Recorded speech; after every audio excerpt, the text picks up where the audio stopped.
খুবই ভালো লাগতেছে বন্ধুরা। অনেকদিন পর একটু সুস্থতা নিয়ে চলে আসলাম পড়ন্ত বিকালে মাঠে। আসলে ক্ষেতের মাঠ বা ফসলের মাঠ যাই বলেন, একটু ঘুরতে আসলেও মনটা খুবই ভালো লাগছে। এই যে হাঁটতেছি, খুবই ভালো লাগতেছে।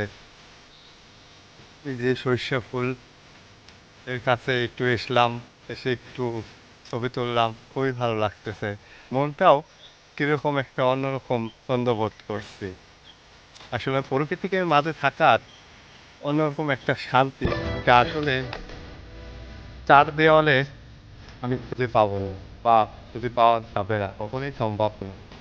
চার দেওয়ালের মাঝে হয়তো গাড়ি ঘোড়ার শব্দ, হয়তো বিলাসিতা থাকতে পারে সেখানে, কিন্তু এই প্রকৃতি, এই হচ্ছে মাঠ, এটার একটা মজাই অন্যরকম।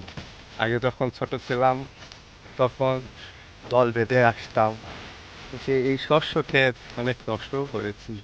অবশ্য এই কৃষকের হাওয়াও পেয়েছি, হাওয়া পেয়ে পালিয়েও, কিন্তু সেই ছোটবেলার স্মৃতি আজও মনে পড়ে ভেসে ওঠে।